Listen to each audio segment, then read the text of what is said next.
Dia de los Muertos 4, Return of Porkface. From the paper Netflix sleeve, a young boy gifted with psychic powers must explore his family's past and learn the truth of his connection to the legendary killer, Porkface. Overview. Return of Porkface tells the story of a young boy, Michael, who has latent psychic abilities and who has managed to make contact with the spirit of the legendary killer, Porkface. Throughout the course of the game, he will be tempted to commit violence by the spirit. He may also learn of his family's secret connection to the killer. In this game of Cheat Your Own Adventure, on a failed roll, you must narrate how Michael and Porkface have become one, usually by showing Michael committing a terrible act of violence. Enjoy.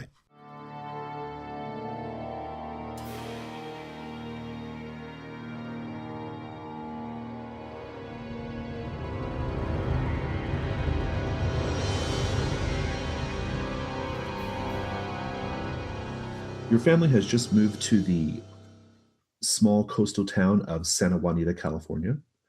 While your dad is unloading boxes from the U-Haul truck and your mom is unwrapping dishes in the kitchen, you decide to go exploring. After carefully examining every room and closet in the two-story house, you decide to next go into the basement. The basement is dark and piled high with junk. Old paint supplies, moldering furniture, and hey, an old popcorn machine like in the circus, so that's pretty cool. You see a trunk, too. And then you hear something. Like a voice, a soft whisper. You've heard whispers like it before. Unseen things are always whispering to you. You've learned to ignore it, but where is this whispering coming from? Is it coming from the trunk? You slowly, carefully undo the dingy brass latches and raise the lid. You are startled to see the head of a pig staring back at you from the bottom of the trunk. But no, not an actual pig. A mask. A rubber pig mask. What do you do? If you reach out to the pig, both physically and psychically, and see what it shows you, turn to page 100. If you playfully grab the mask, sneak back upstairs while putting it on, and surprise your mother as she's putting away dishes. Turn to page 9. If you take the mask out of the trunk and take it upstairs and give it to your little sister, turn to page 63. If you ask your imaginary friend Patches what you should do, turn to page 17. If you decide to take out the rest of the pig costume and put it all on and go upstairs and act like a pig running around the kitchen, turn to page 83.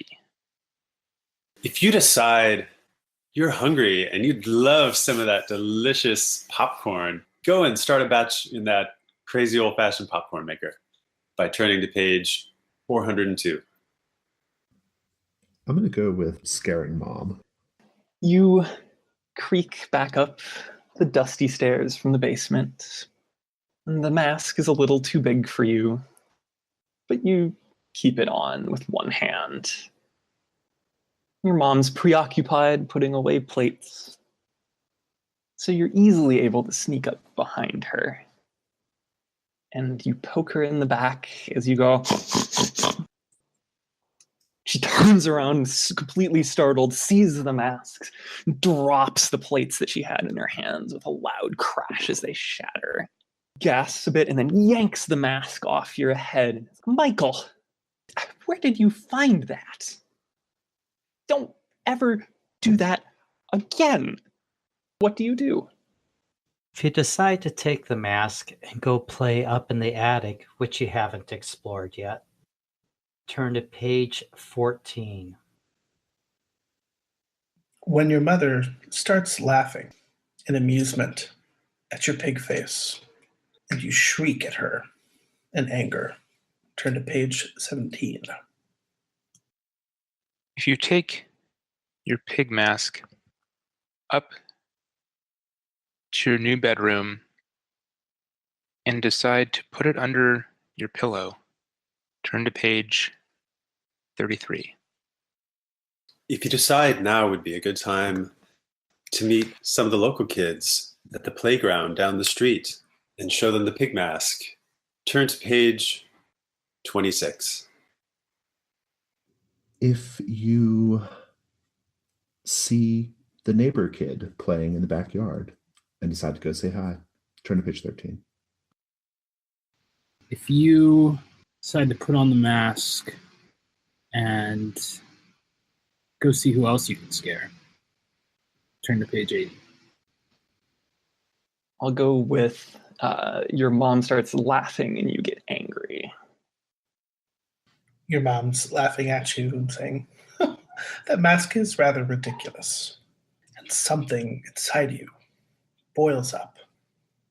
The voice that comes out of you is surprisingly deep. Stop laughing at me.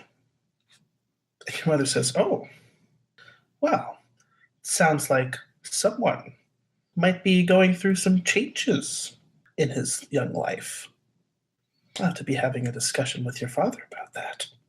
Now, be a dear and go put away the rest of your clothes and put all your toys away, you know. I know we moved into a new house, but there's no reason we have to be living around all these cardboard boxes for too long. She shoos you out of the kitchen. What do you do? If you then hear the dulcet tones of the ice cream truck coming down the drive, check your pocket to see that you do still have that 75 cents you earned last week, and run out to the ice cream truck with the mask on. Turn to page 77. If you decide that now would be a good time to try and scare Dad with the mask, turn to page 92. If you casually pick up the chef's knife that your mom just unpacked without her noticing, turn to page 14. If you broodingly storm away from your mom and go see what else you can find in the box, turn to page 94. If you decide to go out to the garage and get the hammer out of your father's toolbox so you can drive some nails into the wall in your bedroom so you can hang up your posters, turn to page 71. Let's start with ice cream truck. DC3. So you run out, and thankfully the ice cream truck driver notices you running out, and he stops at the side of the road, and he hops into the back, and he opens up the window, and he looks down at you and says, "What do you have, son?" And then he does a double take because you're still wearing the pig's mask. And he says, "Now, what exactly are you wearing there, boy? It's not even Halloween." And you take off the mask, though strangely it takes a little bit of effort to do so. It feels like it's caught up on your head a little bit. But you're able to get it off, and you laugh at yourself, and you hand him 75 cents, and you say, "Strawberry, please." You turn around, and you start licking the soft serve ice cream out of the cone, a little bit dripping over your fingers because you forgot to get a napkin. Your mom always tells you to get the napkin, but you never remember. And you tilt your head and notice that the big tree in the yard seems to have some sort of rope dangling from it. What do you do? If you decide to go over and climb the rope and see how high the tree you can go, turn to page 99. If the rope is attached to a swing and you go ask the little boy who's on it if he wants to be your friend, turn to page 6. If the rope is a ladder up to a treehouse that looks dilapidated and long abandoned, Turn to page 200. If you notice strange old fraying throughout the rope, turn to page 214. If you decide that that rope has a tire swing on it, you climb onto that tire swing and you ask the man in the denim jacket standing there to push you. Turn to page 105. If you blink your eyes hard a few times and realize that you're still in the basement, you're staring at the pull string for the light bulb, realize that you're no longer licking an ice cream cone. Turn to page 28. Denim jacket. The man seems nice enough. Doesn't talk to you, though. Just pushes you steadily on the swing. Back and forth. The day's getting warmer. Ice cream's dribbling down your arm. You're getting bored with this. You hop off the swing, turn around, and look up into the face of the man. You see, he also has a pig mask on. What do? If you realize you aren't eating an ice cream, you're eating one of your dad's brownies that he always tells you not to eat. Turn to page 56. If you laugh and say, "Oh, come on, Dad, that's not funny," turn to page 29.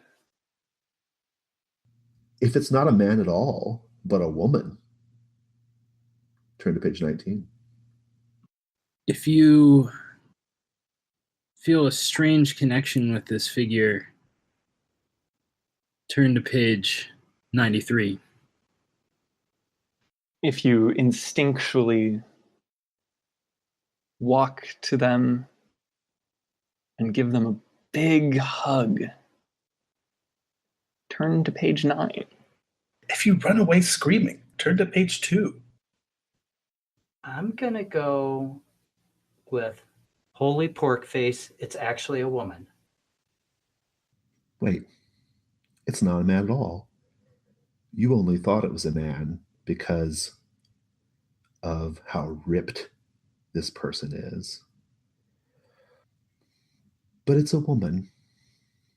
You don't have any other reason to think it's a woman, but you know it's a woman.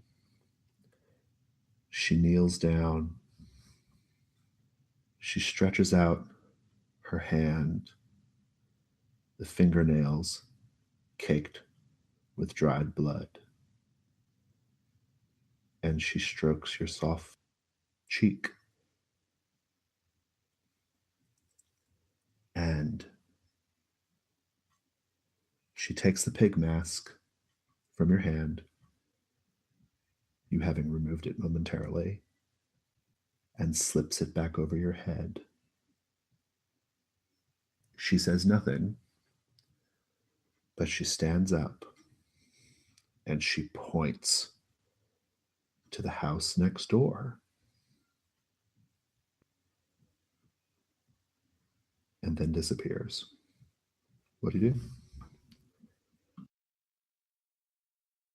If you walk across the street and peer through the living room window of the house next door, catching a glimpse of the family there, turn to page 90. If you first grab the thick, heavy, fallen tree branch, turn to page 96. If you go across the street, decide you're going to look in the backyard and see if they have a swing set or sandbox or maybe a doghouse back there. Turn to page 85. If you comply utterly and without hesitation and walk right up to the door and reach for the handle, Turn to page 98. If, with dread in your heart, but certainty in your soul, walk through the thickly overgrown weeds, boost yourself up onto a broken box, and look through the broken piece of glass in the building next door. Turn to page 85. If, upon adjusting the pig's mask so that it fits you comfortably and snugly, you are now able to clearly see a pair of rusty garden shears where the vanished woman previously stood, and pick them up and stride to the neighbor's house.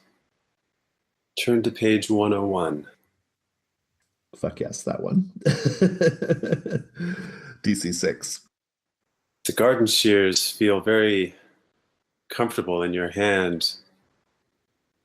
The worn leather handle feels soothing, and you massage it in your fingers to comfort you because you're otherwise feeling a little perturbed from the long day of moving, your mother being scared and then laughing and then dismissive of you. And as you're thinking this and you find yourself now at the neighbor's doorstep, what do you do? If you ring the doorbell, turn to page 39. If you decide to slip your small body through the doggy door into the house, turn to page 110. If you jam those rusty shears into the door jamb and crank the door open with a violent yank of your hands, turn to page 54. If you decide to walk halfway back up the sidewalk from the stoop and hold the shears above your head and scream bloody murder, turn to page 14. If you stand before the threshold and reach out with your mind to lift the door and wrench it from its hinges with your telekinetic abilities, turn to page 48. If just as you are about to put the point of the shears to the door to scrape something into the wood, the door opens from the inside. Turn to page 50. I crawl through the pet door. DC 7. You have to kind of scrunch yourself up and slide through the pet door ever so carefully. Try not to make too much noise so as to startle the family inside. And with the garden shears in your hand, you slowly start walking through the living room, and you can hear them laughing, having such a good time, not so much like your family. And you feel a twinge of jealousy. What do you do? If you just want to give them a really big scare, turn to page 88. If you decide to go down the hallway, go into the parents' bedroom, and hide in the master closet, turn to page 93. If you follow the sound of light jazz coming from the living room, turn to page 73. If you notice that for some odd reason there's a lengthy extension cord wrapping out and around from the room that you're hearing the sound to the room that you are in, and you decide to clip the cord with the garden shears, turn to page 30. If you decide to go into the kitchen and take the container of Crisco out of the closet, turn to page 402. If you hear Vivaldi coming from the home gym and you want to go investigate what that's all about, turn to page 45. I'm going to turn to page 30 and clip the extension cord. So you clip the cord, and you hear the laughing die off. And you hear a man's voice shout, "What the fuck?" And then you hear a woman say, "George, not around this children." And you hear pounding on the television. And then you hear stomping coming around. And there in front of you is a man you've never seen before. But you know that look in his eyes. You've seen that look before. And normally you would run and hide because you didn't want to get hurt. But this time something else happens. And you run up and drive the end of the shears into his groin. And the blood trickles down onto your hands with a glorious warmth. I think I'm going to go hide in the closet in my parents' bedroom. After crouching down and hiding in this large, spacious walk-in closet, must have dozed off. It was so warm and stuffy in there. You wake up and you hear strange moaning and grunting sounds from outside of the closet. What do? If you turn to the boombox sitting in the closet next to you, the tape deck, that is, and press play, turn to page 99. If you turn and open the hatchway in the back of the closet and investigate where it goes, turn to page 8. If you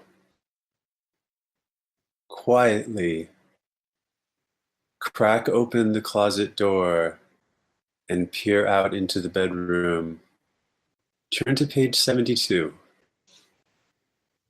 If you ask the other little boy hiding in the closet if they want to be your friend, turn to page 6. You use the garden shears to ever so slowly and quietly reach out of the closet and flip off the light switch. Turn to page 60. If you carefully use the shears to cut out little pig shapes from all of the clothes nearby hanging in the closet, turn to page 70. Oh my God, as much as I want to see Mr. and Mrs. George's faces when they put on their clothes, I gotta make a new friend in the closet. You saw the little boy immediately, and you carefully consider them. The little boy says, "Who are you?" You say, "My name's Michael. I just moved in next door. Do you want to be my friend?" Okay, sure. And you spend the next 18 to 25 minutes watching the little boy's parents in flagrante delicto from inside the closet. And when it's all over, you say, wow, that was really fun. Yeah, it was. The little boy says, do you want to come see my room? Yeah, let's. When the coast is clear, you sneak off to his room, making little boinking sounds the whole way. Roughly 30 minutes later, the little boy's mother is calling for him to come down for dinner. Tommy, Tommy, I made you some Totino's pizza rolls. When there's no response, she marches up the stairs. Tommy, don't make me say another time to come down. You know I hate when you don't listen to me. You know I hate it when you don't do what I say. And I really hate it when you hide in the closet. She continues listing things that she hates that Tommy does. And when she opens the door, her face goes white and she screams. Your story has ended. I think we're going to cut special little fun shapes of pigs' heads out of all of their clothes using those squeaky, rusty shears. Oh, all right. You try your hardest to quietly cut shapes in the clothes. You try to time it during the particularly noisy bits outside, but the shears are rusty and old. They make some loud, sharp rust on rust noises. And you hear the sounds outside stop. And you hear some quiet mumbling. What was that? Is there something going on? You keep going. You keep going until you hear footsteps right outside the closet door. What do you do? If you decide to make a break for it when the closet door swings open, counting on them being startled and taken aback, turn to page 14. If you hide in a thick fur coat and try to see what their reaction to your tailoring is, turn to page 44. If, in your panic, you discover the small child-size compartment under the carpet in the closet and quickly hide yourself there, turn to page 49. If you become disturbed by the whispered taunts that occasionally have haunted you for years, taunts of other children teasing you, and you decide to snort like a pig in rage back at them, turn to page 3. If you curl into a ball and start crying and make up a story that you're lost, turn to page 4.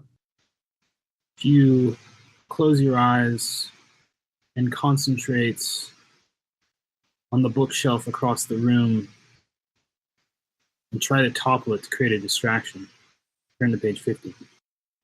Let's go with the oinking. TC 10. As you oink and begin rutting around feeling very primal and animalistic, the door suddenly whips open, and you see in front of you this woman dressed in leotards, sweat on her brow, with exercise straps attached to the opposite wall where she had been working out. And she looks at you and says, "What? Are you okay? You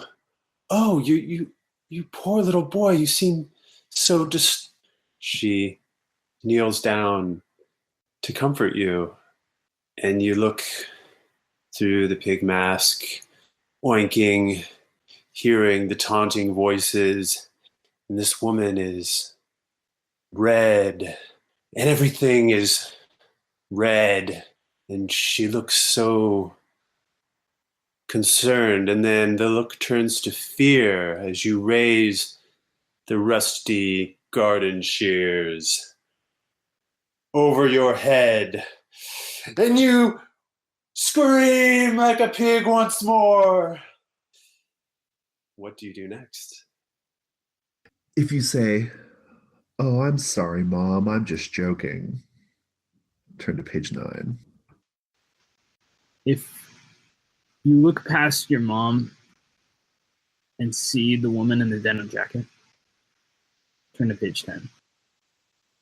If you let her lead you downstairs to the kitchen to get something to eat, turn to page 31. Just to interject real quick, to be perfectly clear, this is not our mom. This is the neighbor woman. I probably made it confusing because I was pretending to be Tommy in my choice. If you decide to shove Tommy into her and run out of the room, turn to page 133. This one might be towing the line tone-wise, or subject matter-wise. If you hesitate when you see the lustful gleam in her eye, turn to page 69. If you shove down your hand and it is caught by the woman in the denim jacket, turn to page 24. Turn to page 24. You throw down your hand and it's caught by the woman in the denim jacket, and everything stops. And you turn and look to the woman who is now wearing a pig face as well. And she says, "No, here," and gently moves your hand to a slightly different position and lets go. And time starts back again, and you jam it into the woman's jugular vein, and blood spurts out and covers the eyes of your mask, and you start to snort. I think it's time to cheat and let the woman lead me down to the kitchen for a snack. Your hand just drops the side, still loosely holding on to the shears. You can't let go. The other hand, the woman grabs, leads you downstairs to the kitchen. She tells you to take a seat at the table. True kindness in her voice.